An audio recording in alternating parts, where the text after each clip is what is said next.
Here with me now are the chairmen of their respective parties. We have Chairman of the Republican Party of Wisconsin, Brian Schimming, with us, Chairman of the Democratic Party of Wisconsin, Ben Wikler. Thank you for being here, gentlemen. Thanks for having us. Great to be here. All right, so let's start with this. Recent polling continues to show a close race between President Joe Biden and current Republican frontrunner, former President Donald Trump. The new Marquette Law poll also shows even more difficulty for Biden when he's up against Ron DeSantis or Nikki Haley, a couple of other top contenders. So, Ben, first question for you here. Are you concerned that Biden is going to be too vulnerable going into 2024? Well, any Democrat in Wisconsin should never take anything for granted. This is the home of the nail biter. President Biden is ahead in both the New York Times Siena poll and the Marquette University Law School poll. But I think we have to make sure that both for Democrats, we have to make sure they vote, and for independent and Republican voters, that we make very, very clear that this will be a choice between President Biden, who actually delivers for people. This is the 2-year anniversary of the bipartisan infrastructure law, and a Republican Party that is obsessed with banning abortion, banning books, and overturning elections. And when that choice is in front of voters, as we saw in the Supreme Court race this spring, that's an easy decision. Folks want common sense, and they don't want MAGA extremism.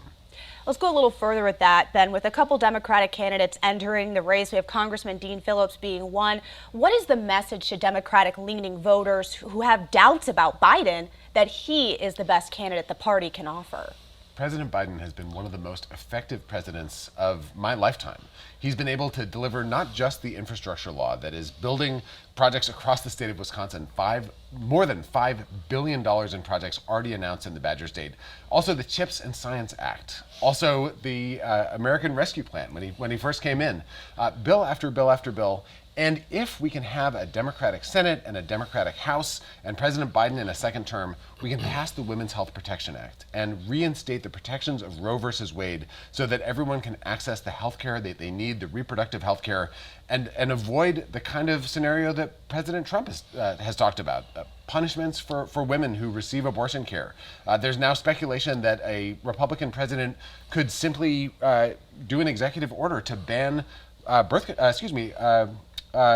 abortion pills, mifepristone. These are the kinds of threats that we're talking about if Republicans gain control of the national government. And it's something that, from President Trump's talking about concentration camps and mass deportations to talking about using the U.S. military to put down protests across the country. It's so un-American, so alien to our constitutional tradition. We want to make sure that folks see this contrast very clearly as we go into 2024. Well, it's still a close race. And Brian, former President Trump is the current front runner right now. So how do you respond to that when it seems, Trump is in the lead right now?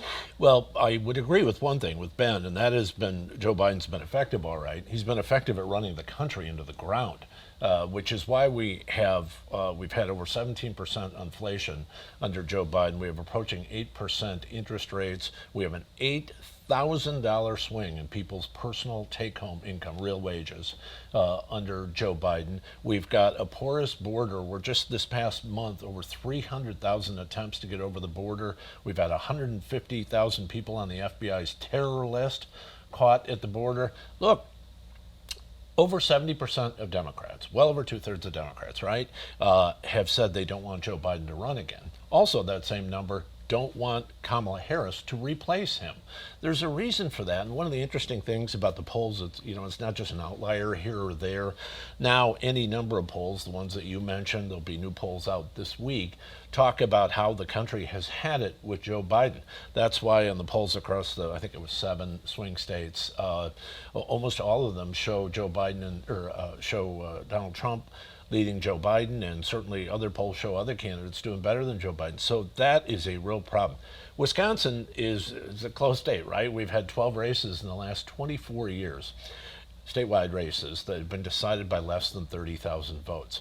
So I always say Wisconsin is not one of 50 states next year, we're one of 5. The truth of it is, we'll be the focus of the whole country. Frankly, that's why we're having the Republican National Convention here. I'm happy to show the differences between us and the Democrats, because what the Democrats aren't getting is the people get it. The Democrats are saying to the people who are answering these polls, and what I hear from day to day, we all hear from the people watching us right now, They get it. The administration has been a failure. And the enthusiasm gap amongst voters is in double digits in favor of the Republicans. That's a huge problem for the Democrats. The Republicans announced that early voting effort several months ago here to Right. try to convince conservative voters to cast their ballots early. What specific things since that announcement have you guys been doing to get voters comfortable with voting early? Myself, Ron Johnson, other people in the delegation, other Republican leaders talking about it to Republican groups all across the state. And I was just saying to someone the other day, the reception on it has been very, very good. And essentially, I say to Republicans, we get a couple 100,000 people of our folks to vote early, and I can spend those resources on persuadable voters. We're going to win Wisconsin. And we've had so many close elections here. So I don't cede that ground as the new state chair, relatively new state chair. I don't cede that ground on early voting to the Democrats. I'm not going to. And if I get some of my folks, I don't even have to match them one for one. I just need a percentage of folks to vote early, and we're going to fire Joe Biden next year. Ben, how do you counteract this effort by Republicans? I think Democrats should listen very clearly to what my counterpart is saying. The Republican Party is realizing that its tactics and strategies haven't worked. And even if President Biden claims that every early vote or absentee vote is somehow voter fraud, the Republican Party is learning. And for Democrats, we have to double down on making sure that we both persuade and we turn out voters, young voters, voters of color across all the different communities of color in their state, and rural voters, suburban voters, just about everyone. Now, in our party, we've been organizing year-round. We just had a 1 year to win organizing push where we reached out to 105,000 voters across our state. We had 425 door-to-door canvasses in 118 different communities.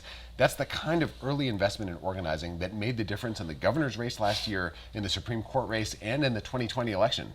This time, it's not just virtual organizing like 2020. It's not just door knocking like 2018. It's a combination plus relational organizing, reaching out through people's networks, doing everything we can. We have to cut through the noise.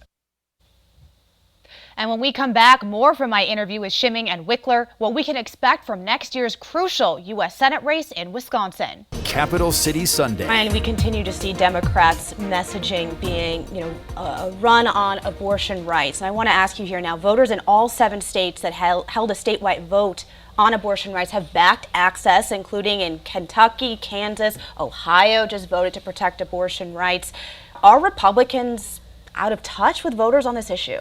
I don't think so. In fact, in the numbers that I see, there are a lot of folks. I encourage Republicans to go out and talk about it in a responsible way, because I don't think that's an issue you can hide from. And to the campus issue, I've been to every single 4-year campus in this state, run campus campaigns across this state, young voters who tend to be, we'll hear more about abortion from younger voters.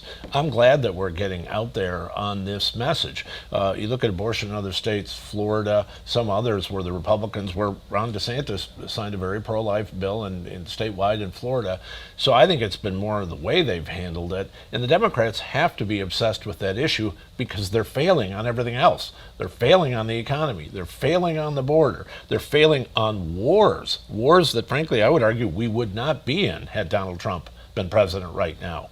Joe Biden's international weakness shows every single day, and people also understand that. You see it in the polling that he's a weak president. So with respect to a statewide campaign, we're going to be on every single campus in the state, public and private. I've done a lot of work in those areas. So I look forward to that. We're going to blaze some new trails this year. That's why we're going to win the state. Well, speaking of blazing some trails here, so far a top-tier Republican candidate has not emerged to challenge Senator Tammy Baldwin at this point. When are we going to know who that candidate is? I think you will know quite a bit more in the next 30 to 60 days about how that race is going to shape up. I was reminded by Ron Johnson the other day, who the Democrats, by the way, dropped a $100 million of outside money on Ron Johnson and lost. They made a $100 million bet on Ron Johnson, who they were convinced they were going to beat for the 3rd time in a row, and he beat them for the 3rd time in a row. In a year in 2022 where we won the state treasurer race, picked up 3 assembly seats, picked up a Senate seat. Look, I'm very, very optimistic about next year, and I'm optimistic about that U.S. Senate race because Tammy Baldwin has a 95% voting record with Joe Biden in a state where Joe Biden is upside down into the 70s. That's a big problem for Tammy Baldwin. Ben, let's talk about how Democrats keep their edge in the Senate. We just saw that Senator Joe Manchin of West Virginia announced he's stepping down. He's a conservative Democrat, but a Democrat nonetheless here from a deep red state. So with the U.S. Senate race, with Senator Tammy Baldwin and her challenger in mind, with Senator Manchin stepping down, are Democrats worried that Manchin stepping down would make it harder for the party to maintain control in the Senate? There's a very narrow path to avoid Mitch McConnell or someone even worse becoming the majority leader in the Senate. And that path absolutely runs through Wisconsin.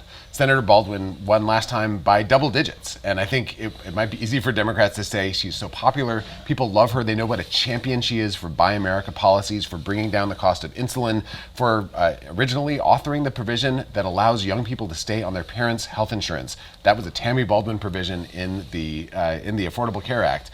But we can't take this race for granted. And Senator Baldwin knows that more than anyone. She's crisscrossing our state, making sure that people know how she has fought for them and how extreme the Republicans in her caucus are if they take over.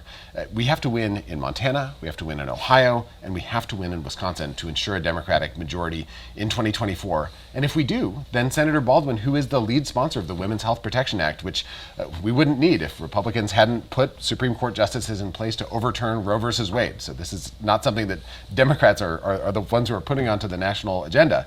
But if we can hold the Senate majority and win a House majority by defeating people like Derek Van Orden in the United States House, then we could have a chance to put the protections of Roe versus Wade, the necessary protections to access reproductive health care in place so that it is doctors and women, the people that are having the kids, and not Republican politicians deciding whether people can access the care that they need. When anyone ever tells me, having been a native here in Wisconsin, when anyone ever tells me, geez, the Tammy Baldwin race might be a tough race, I always remind them, have you seen U.S. Senator Russ Feingold around lately?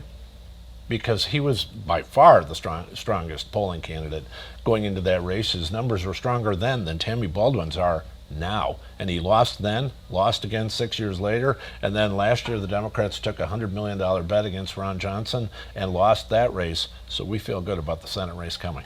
I will chime in. Every Senate running for re-election in 2022 won. Ron Johnson came the closest to losing of any Republican running for re-election in the United States.